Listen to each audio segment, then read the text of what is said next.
Well, why don't you tell me a little bit about yourself? Yeah, my name is Jean-Philippe. You can just call me JP. It's easier to pronounce usually. And I'm from Quebec, from a little country near Quebec City. And I was brought up Roman Catholic. But as a lot of people my age, when I was a teenager, I fell away from the faith mainly. You know, honestly, I think I was looking for arguments not to go to church because I just didn't like it much. So as soon as, I started hearing about other religions, other worldviews, and also about science, then I sort of used that to make arguments to stop going. And eventually my parents let me. So, but I was still interested by questions of ethics mainly. I still wanted to know, does good exist? And if it does, what is it? Because if it exists, then indeed that's what I should do by definition. So I was still very much interested, and I had back still even in high school I had interests in philosophy and science in general. I was interested by those questions. But I ended up going in math and computer science for my undergraduate degree because I was just not very impressed by the philosophers I read back then or the courses I had back then. You can get good luck or bad luck, especially in Quebec in the public education system. The teachers have a lot of room in the philosophy classes, and I think I stumbled upon postmoderns maybe. Just all the philosophy I saw basically was just people seemingly trying to ask more and more questions and never solving them, and just being more and more miserable. So I wasn't very interested by that. And on the other hand, it seemed ridiculous because in my science classes, I was obviously, learning true things about the world. And although it wasn't talking about ethics, at least we were making progress there. So I decided to go this way. And I thought that, even if I don't succeed in, demonstrating anything as far as ethics goes in my lifetime in mathematics, at least, if I can somehow participate in the project, then my life will have meaning by transitivity. If the ultimate project makes sense, then it makes sense for me to contribute. Mm-hmm. But pretty soon in my undergrad, I saw the proofs for Gödel's incompleteness theorems, and I had heard about those theorems before my undergrad. But usually when a theorem sounds so impressive or so cool, there's usually asterisks and very important hypotheses and stuff that you need to take into account, which really makes the theorem less impressive than it first sounds. But not in the case of that theorem. It just really cut the ground from under me. Are you looking at? Can you explain that theorem to me? Yeah, because I just heard about it. I was watching. So I did a conversation with Karen Wong, and she was talking to Travis, who also watches my channel. And somewhere along the line, they mentioned this incompleteness theorem, and it was the first time I'd ever heard about it. So I'd love to learn more about it. Yeah, it's been a while, so I won't try to go into too much details, but I'll get at least the general idea of it. It's in just a short statement, it's that any formal system. So a formal system, I should take the time to say what a formal system is. It's a system of it's a syntax and a set of rules to manipulate the syntax. So numbers with addition and subtractions and rules for those it's a formal system. Yep. And the output of the statement of the theorem is that any formal system that is complete. I have to. I don't remember the exact formulation. It's any system. Well, there are two parts of the theorem. I'll state one that I remember for sure because I don't want to make a mistake. But any system that is complete and coherent cannot prove. No, actually, no formal system is both complete and consistent, and no formal system can prove its own consistency. Yeah, so those are the two branches of the theorem. I ended up remembering them, and that applies to any formal system that is powerful enough to do a basic arithmetic. But but put like that, it's not. It doesn't sound that impressive, but the philosophical implication behind this is that if you take a formal system like logic, you can create a mathematical. Actually, people did this 150 started doing this maybe 150 years ago, mathematizing logic to make to be able to study it. And you can do very cool things using this. You say, what are the rules of logical implication in a system with such and such rules and such hypotheses? What can you derive, and so on. And at the beginning of that endeavor, people were very optimistic that we could formalize all of mathematics this way. You could write down all the rules of arithmetic and use them to derive multiplication and then division and more operations. You could talk about all the numbers, and then you could prove all of the known theorems in mathematics in that very system. So it was a beautiful idea, because you could have a system that starts really from the bottom, from the total ground, just a few axioms, and you could prove everything in mathematics. And the idea was not only to do this, but also to be able to prove within that system that this system is coherent, meaning that it has no contradictions, and also that it is complete, so that all the theorems that are true can be proven in this system. And it seemed possible. People were very optimistic that it would work. And actually, even the guy who ended up proving that you can do it, namely Gödel, was trying to prove it while he disproved it accidentally. what happens when that happens is like, oh no! It was a real it can't shock. be done. It was a real crisis in mathematics, because actually it's even worse, because prior to that there had been already a crisis in mathematics, because some paradoxes had started coming up, and people were people had a few sets of axioms they were working with, and it seemed very natural. But someone somewhere would show that, oh, actually your system that you've been working on for 20 years, there's actually an inconsistency there, so it's worth absolutely nothing. And people would be destroyed over this. And it happened a couple of times, and people were also doubting Euclidean geometry, because now you could remove one of the postulates and you still add something that works. So there was already a crisis in mathematics. So people were hoping that by formalizing everything and eventually showing that your system was complete and coherent, you could get over that that existential problem in mathematics. But Gödel just ended up cutting the ground from under that. Wow. But wow. So did you? Wow, that's quite something. Huh, I've never heard. That was the first time I had heard this on that one conversation. But yeah, and the proof is really cool. The idea that Gödel's idea was that if you have a in that formal system, if you're in any formal system, you can talk about the formal system itself, because you can encode the formal system and the elements of the formal system and its rules. So if the formal system has multiplication, addition, all that stuff, you can describe them by a string of numbers, and then you can describe the addition by when you do this with those numbers and you do this with those numbers. So you could talk about the system using the system. But Gödel showed that it's actually not possible to prove that your system is complete or coherent in your system.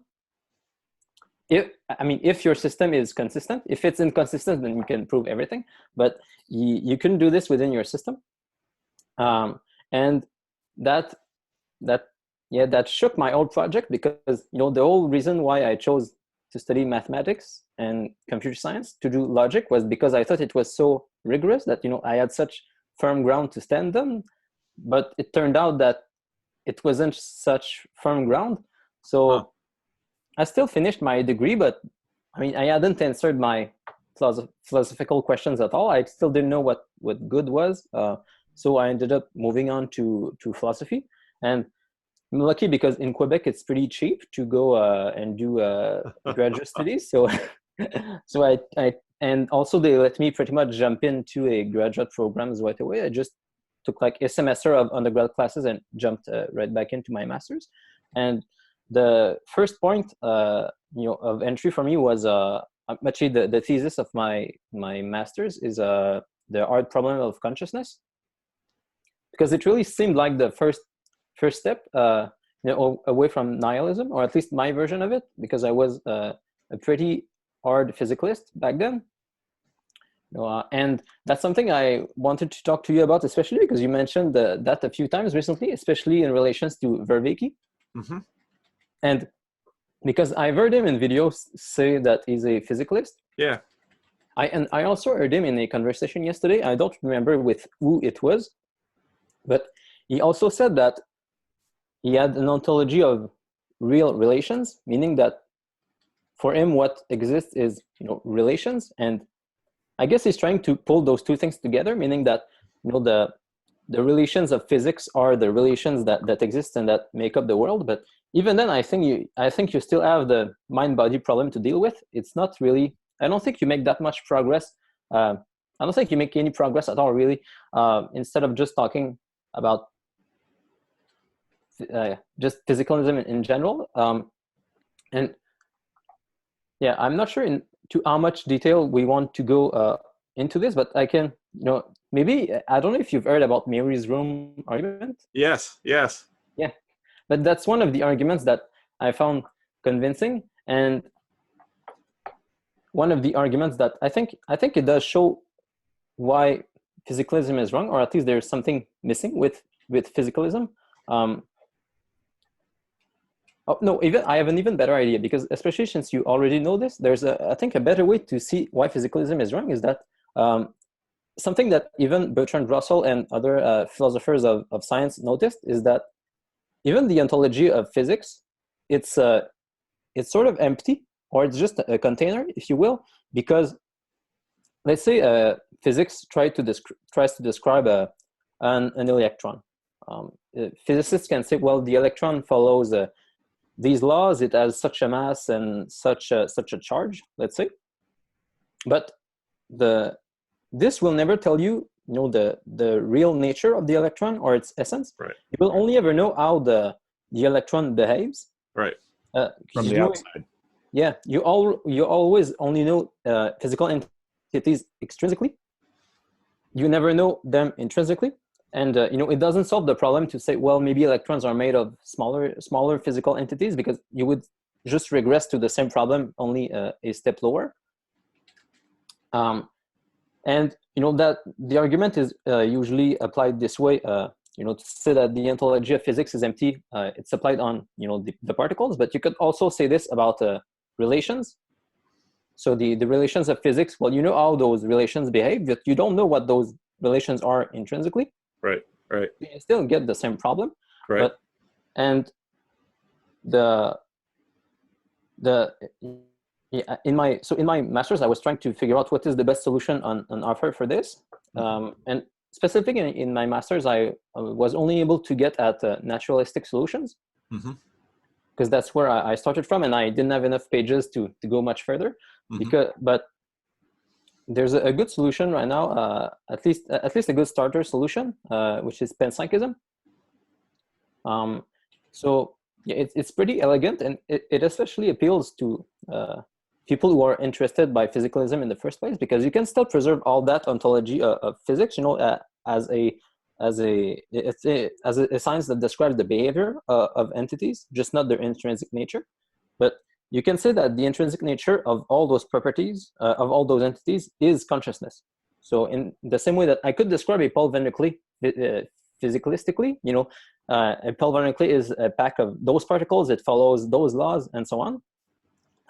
And if you do something, let's say you get up and you go grab some coffee, then I can explain this physically by saying, well, this equation explains Paul's movement, but I can also instead give an intrinsic explanation using your consciousness. You have a desire, which really explains the physical behavior we observe.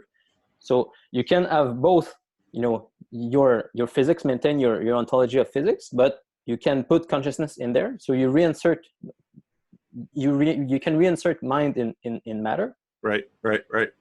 And it's catching quite some steam, this solution at the moment. Okay. And yeah, a funny thing about that, when I was working on this, especially starting my master's, for about a year straight, I had zombie nightmares all night, every night. Yeah, it was it's actually not as bad as it sounds, because you somewhat get used to it. Like, when I didn't really think I was gonna die, I guess. It's just not as bad as it sounds. But I did have zombie nightmares all night, every night for about a year, and it makes sense now. I didn't know at the time, but it makes sense because I was wrestling with nihilism, and I was doing it philosophically during the day, and at night I was doing it symbolically with zombies. Especially if you heard the John Vervaeke and Jonathan Peugeot talked about this a couple of times, and yeah. So in retrospective, it was pretty natural that I was so obsessed with that I had so many nightmares about zombies. Although I had no idea about all the symbolism stuff back then. But that's fascinating. But the zombie nightmares were cut down by 90% already when I add that first inkling of a solution to the mind-body problem, because my world was re-enchanted in a pretty big way. Instead of being a physicalist, I was a panpsychist. Yeah, so it's much better. It's still interesting. Yeah, still. So let me slow down a little bit. I'm gonna do a screen share here. I don't know if you've seen share. I don't know if you've seen this video. This one was pointed out to me. I'm doing I'm working on a video right now that maybe if I get time tomorrow to record it, I'm going to deal with a whole bunch of these issues. Probably not within the, probably after now that we've talked about it, it might be with some of this vocabulary that we're using. This particular video is a really interesting conversation. So you can see there's only 400 views on it. Yeah, and it's the one I watched, which I just mentioned. Oh, okay, because I thought this was a great video. That's very interesting. So that's very interesting. So I'm gonna do one with that, and then also this one you might be interested in. Have you looked into? I've talked a bit about Owen Barfield. Not that much. Do you know anything about Owen Barfield? Only what I've heard on your podcast. He's someone you'll want to look into. So I'm going to do a lot of the video. I'm going to talk a lot about this video, Malcolm Gate on Owen Barfield. And Owen Barfield dealt with a lot of these things in the early mid-20th century and was important in the formation of C.S. Lewis. And so this split world issue, that Mary's Room, we should probably, for anybody listening, I'll put the link to Mary's Room. I'll just quickly read it. In philosophy of mind, Mary's Room is a thought experiment meant to demonstrate the non-physical nature of mental states. It is an example meant to highlight the knowledge argument against physicalism. The example first appeared by an article by Frank Jackson entitled Epiphenomenal Qualia, which appeared in Philosophical Quarterly in 1982. The thought experiment is as follows. Mary lives her entire life in a room devoid of color. She has never directly experienced color in her entire life, though she is capable of it. Through black and white books and other media, she is educated on the neuroscience to the point where she becomes an expert on the subject. Mary learns everything there is to know about the perception of color in the brain, as well as the physical acts about how light works in order to create the different color wavelengths. It can be said that Mary is aware of all physical facts and about color and color perception.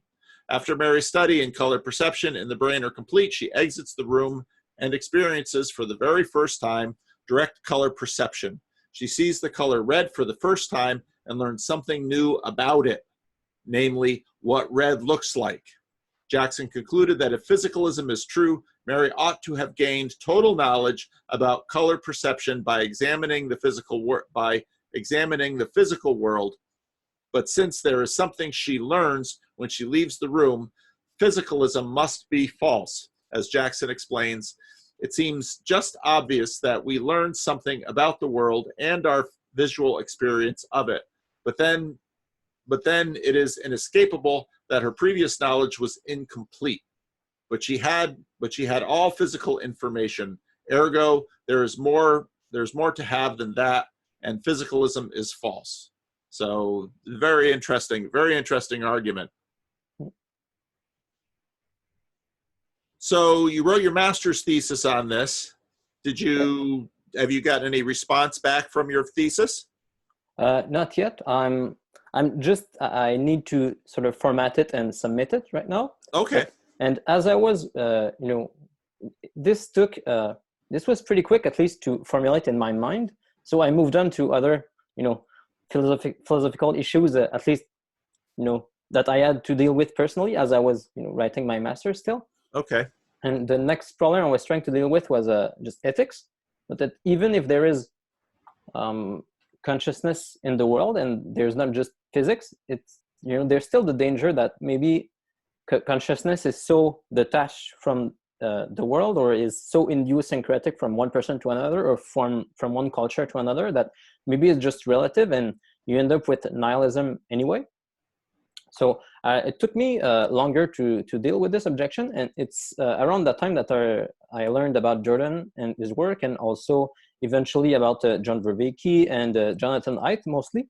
And I think it's those three that helped me the most probably deal with this issue, because it shows that if you look at how we develop morality in real life, it's something that we need to construct with the environment, in the process of trial and error. It's not something idiosyncratic, because you can't do it on your own in your own bubble. You need to actually test it, and over time it improves if you want it to improve, if you're honest and so on. So it's not surprising that it takes a long time for you to develop your moral sense, and it can, depending on your lineage, what your ancestors left you, you can have more or less of a head start. Yeah. So it can be more or less difficult, but then it's not surprising that it's not surprising that there is so much moral disagreement between people, and also that there is a lot of convergence, especially as people interact with each other and they're able to test their theories and develop their moral vision. It's not surprising, and this allowed me to deal with the objections well enough that, again, my zombie nightmares were cut down by another significant percentage. So so at this point I was only having very little zombie nightmares, but still I was still curious as to how to fix those issues. Oh yeah, and I should also say that around that time I started going back to church, to a Catholic church, because as a way to develop virtue, basically. That was my main reason why. As Jordan and Jonathan Pajot also talk about, it's a way to, if you can embody the story and try to get into them, it allows you to try to embody those patterns even outside of church, so to become more and more virtuous. I wasn't sure about what God could mean philosophically and so on. I'm still not sure, but I was really unsure, and so I was a bit iffy, but I thought it was still worth it, starting going back to church at least. So that's what I did, and now I'll move on. How's that going? Well, it's been really good, but I think there's something I should tell you. There's a quick story I should tell you about Jonathan first. Okay. Because about the remaining zombie nightmares, I had a conversation with Jonathan about this, because I was supporting him on Patreon, and we had a phone call where we tried to figure out what the symbolic solution would be to the zombie apocalypse. Because if I have another zombie nightmare, let's say, what should I do in that nightmare? And it took a while for us to figure it out, but by the end of the conversation, we had it, and it was actually pretty simple, and I'm surprised that we haven't seen it yet in film. It's, well, the zombie apocalypse it's a perversion of the the Christian resurrection story. Yep. So the solution really is to flip it back again, and it's pretty much do what Christ would do. He would, trample down death by death. So he would do something like accept to become a zombie himself, but he would be uncorrupted and come back still with his logos, even though he's a zombie. And in doing that, he would not only save himself, but it would save all the dead, all the zombies. He would bring them back all to their logos. So that was the solution. And but right after this, I was really eager to have another zombie nightmare so I could try it, but I didn't even have one anymore. It just completely solved the issue.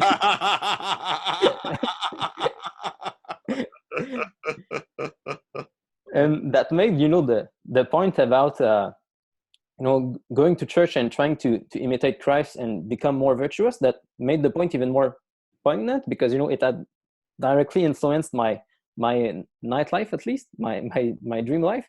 And so I was going to church, and I had a very fortunate. I think it's my mom who heard about it. There's a church with a bunch of young people here in Quebec City.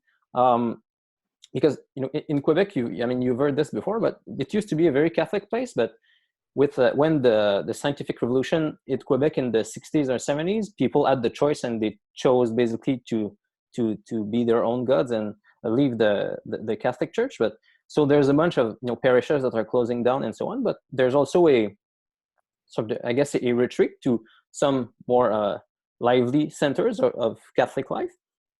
And there's one of them I heard about, and there's a very vibrant community there of people who look like me, because that was something that was sort of shocking. I mean, not shocking, but it makes it harder to participate in the mass when you're the only one who looks the way you look. So it helped to see young people. Also, it helped a lot to have lots of conversation partners right away. I met actually, I think I eventually met 4 people there who were philosophy students, at the same time that I was, and also a bunch of others who had been, or I met also a bunch of other students in other disciplines, be it science or the social sciences and so on. So it was really good to be able to, enter a community pretty fast. And it's because it's so lively, not only that there is mass every day, at least once a day, there's also lots of activities, just extra, so you can socialize with people and volunteer and do a real bunch of stuff. And that just, I guess, breathed fire into me. It just allowed me to grow a lot. Now it's like progressively, as I fixed my existential issues, my life just got better and better. Wow. The world just got more and more colored. It's especially surprising considering how pessimistic I was at first, because going into philosophy in the first place was sort of a last hope, because I thought it was worth a shot, but I wasn't really hoping for much. I was so determined that, well, if even math can't reach any good conclusion, how good are the odds of that sleazy philosophy stuff? How could that work? It's so unsafe. But yeah, I was pleasantly surprised. And also a funny thing, I guess, is contrary to I've been very blessed, because as you mentioned several times, when people who are fans of Jordan and the IDW first go into a church and they want to talk about that stuff with people, it's not that well received usually. But for me, it was pretty natural to. I mean, I didn't talk directly about Jordan and that stuff, but to talk about their ideas, people were generally interested, and it was very easy for me. And the other thing is, I've also been blessed, because just the fact that I don't need to look very much to find conversation partners, because not only in my church community, but even, I think, in general, the fact that I've studied philosophy makes it easier. It's like every time I tell someone that I'm finishing up my master's, people have just so many questions, and they just throw me all their philosophical theories, and they just want to talk so much. Like, people are very hungry for this stuff, I guess. Huh. Wow. Interesting. That's really what I found, at least here in Quebec. I don't know if people in America are hungry to talk philosophy. At least if you walk into a random church and say, "Anybody want to talk philosophy?" I don't know that. That would be interesting to find out. They're hungry to talk at the Jordan Peterson meetups. I see that. Interesting. I'm taking quite a bit of notes. You might have noticed I've added these to a lot of the talks that I do. No, I haven't actually. I only Yeah, listen well, to the it's because you don't even watch. It's because do you listen to the audio form? Yeah. Oh, okay. Yeah. Mm. So what's next for you?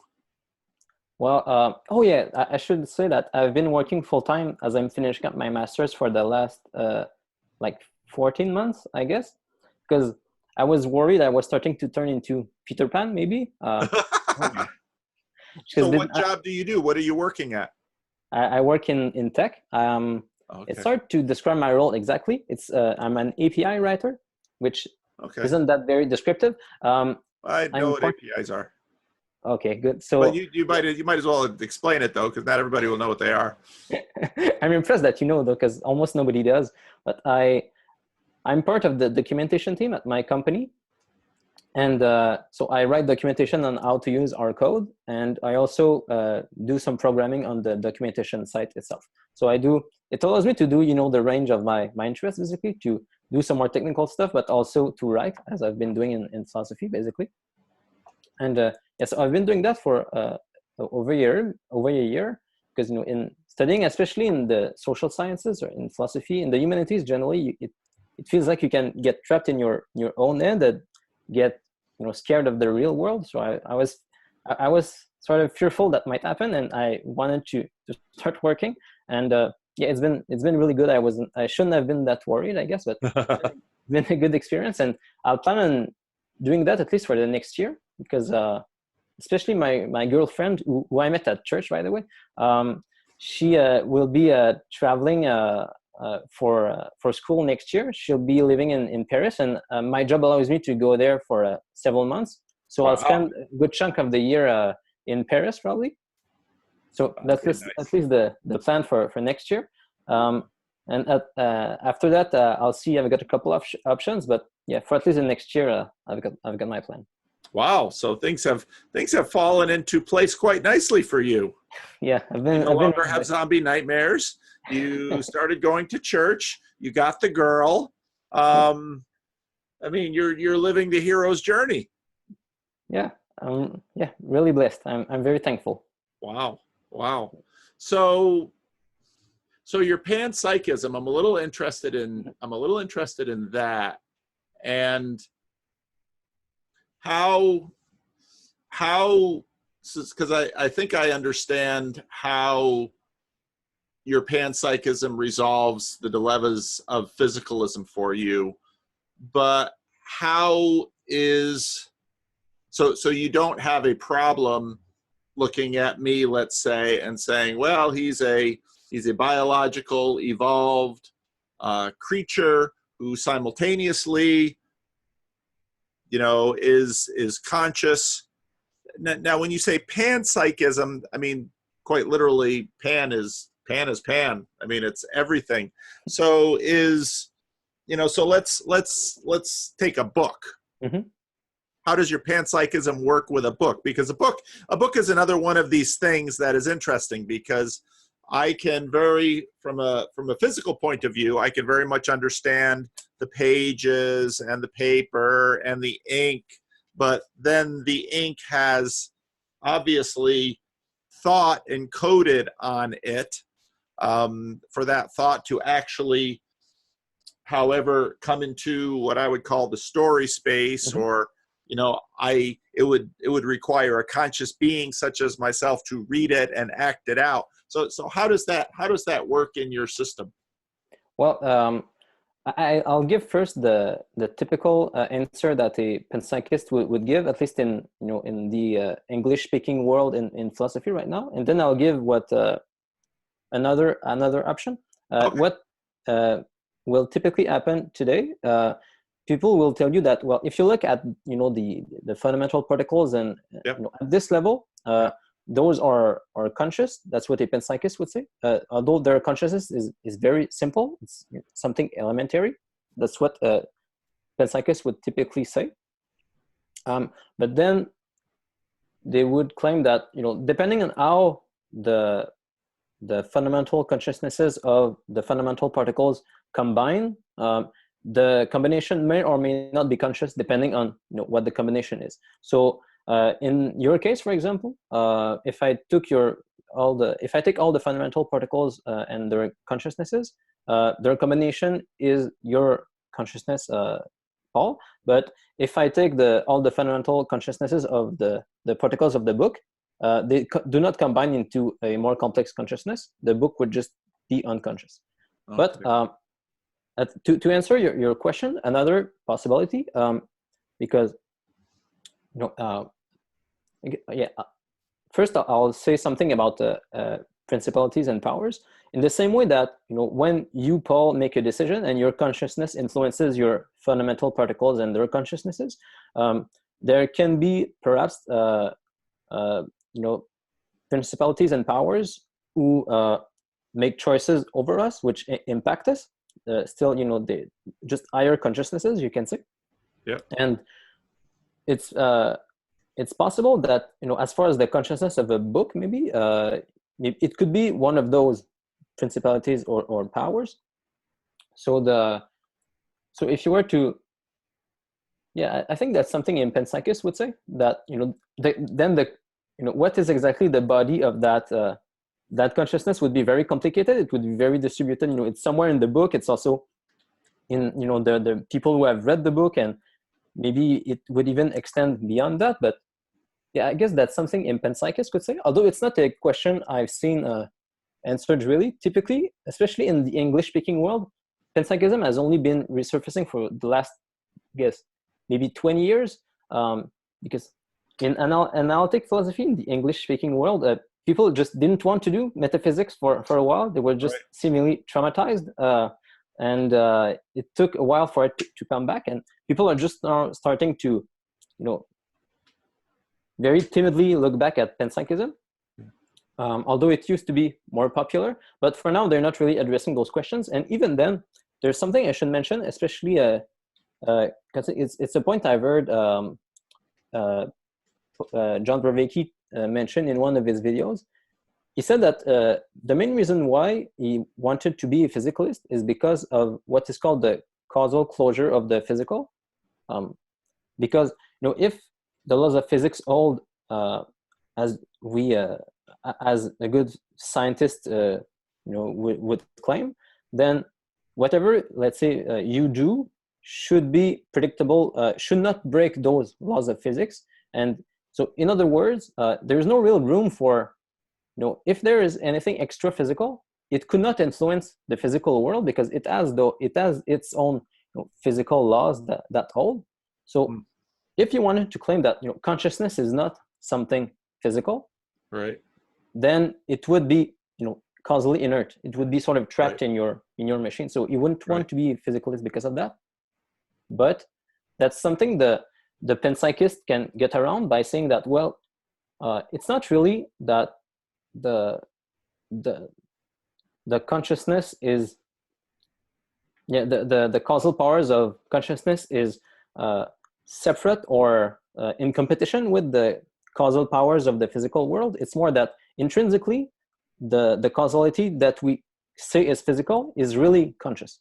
It's just the talking about it physically is to describe the behavior of those that causality. But if you want to know the reason or the real essences that are involved in those causal relations, then you need to go look at consciousness. So like I mentioned, you know, with your coffee example, then, you know, the causality can be described physically by saying that you follow this law. But a better explanation is to say that, well, the real causality is your desire to grab a coffee.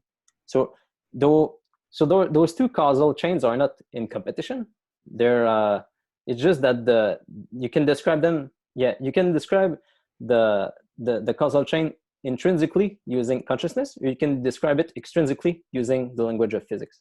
It's that mirrors, again, you're gonna like the video I'm working on now, because it gets into, because Barfield gets into the inside view and the outside view, and it sounds very similar to what you're describing. There's almost two systems, and one of the things.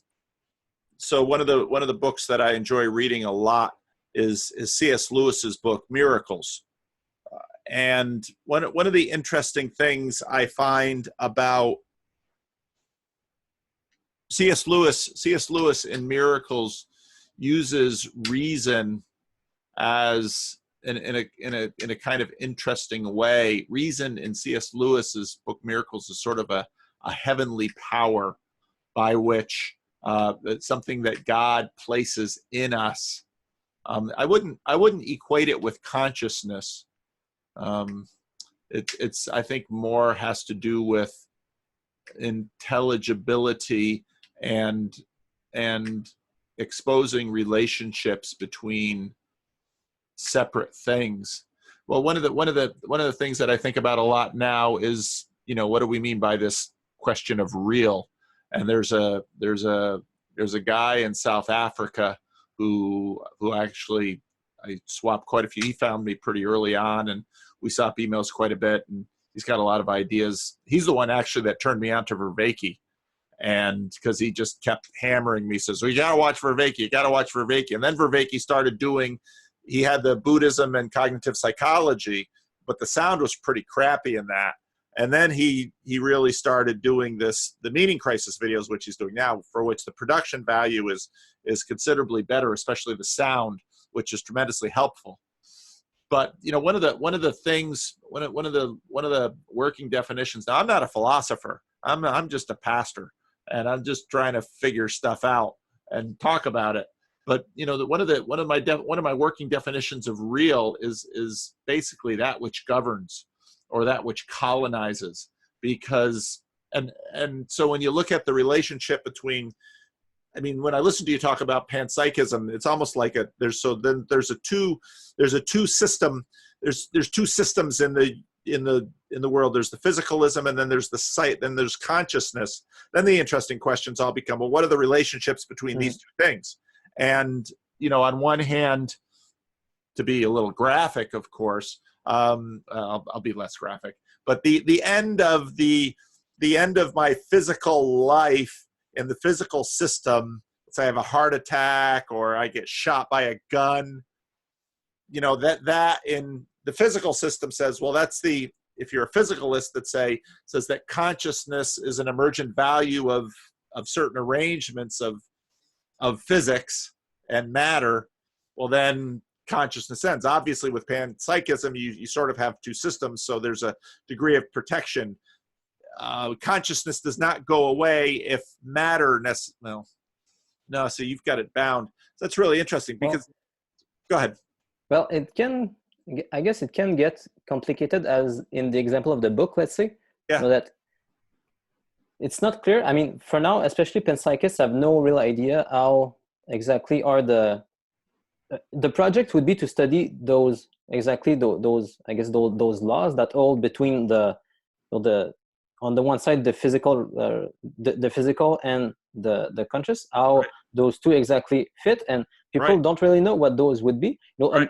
There are obvious candidates, like maybe the human consciousness has to do with a certain configuration in the brain, but there are a lot of philosophers and cognitive scientists who believe that a more likely candidate would be not only the whole body, but even the body and part of the environment. So your consciousness would not only involve the brain as a metaphysical substrate, but you can and it can also even go much further. Maybe your consciousness is in part of your relatives or your loved ones. Yes. Maybe yes.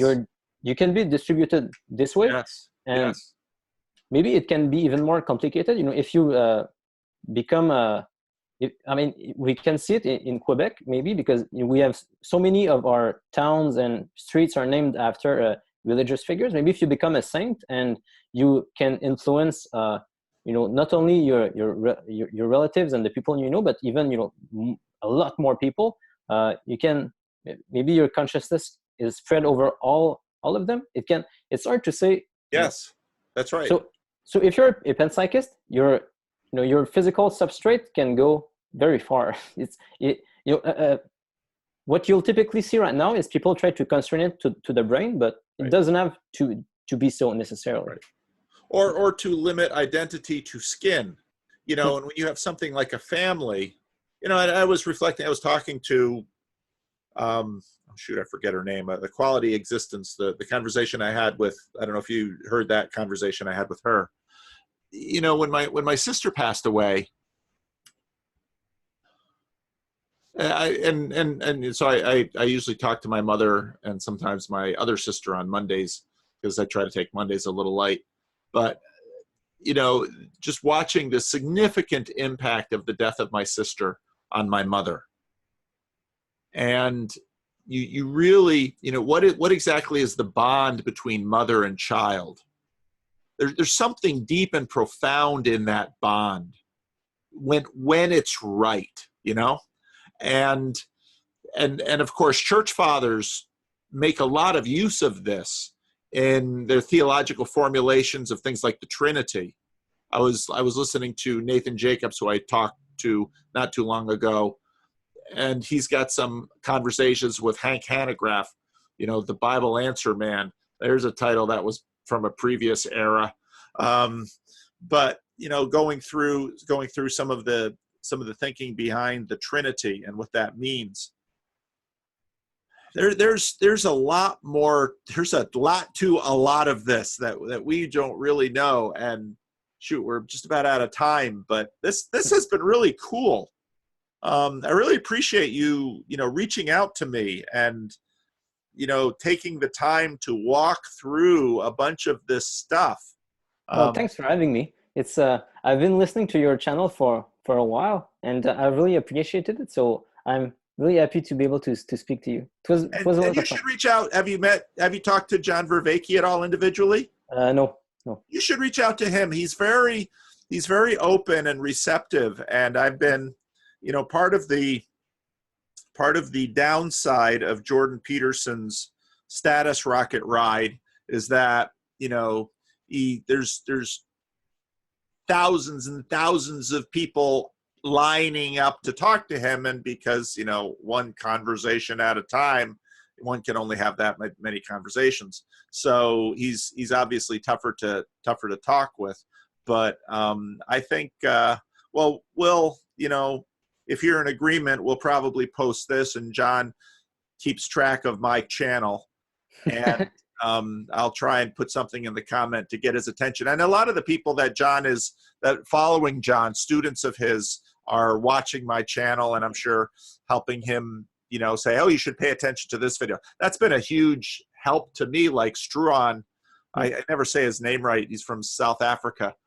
He's been a tremendous help to me in the ways that he finds a video, and that video where Vervaeke talks about ontology, that's the one he pointed to me right away. And of course, I get so many videos and books thrown at me now that I have to kind of wade through them, and I let my relevance realization often pick.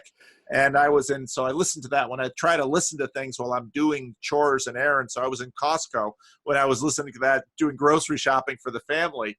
And I was listening to that video, and I thought, oh, this is a really good conversation. I've really wanted, because one of the haunting questions that I've been, when I listen to all the Vervaeke stuff, is ontology still matters. Ontology still governs in a lot of things. And so even though I think there's a degree of skepticism that people have about ontology, you can't just do away with it. Yeah, I think it's really important. It was the first step for me, really, because if you don't have that, you're detached from your body, really. There's always a doubt that maybe you're just a machine.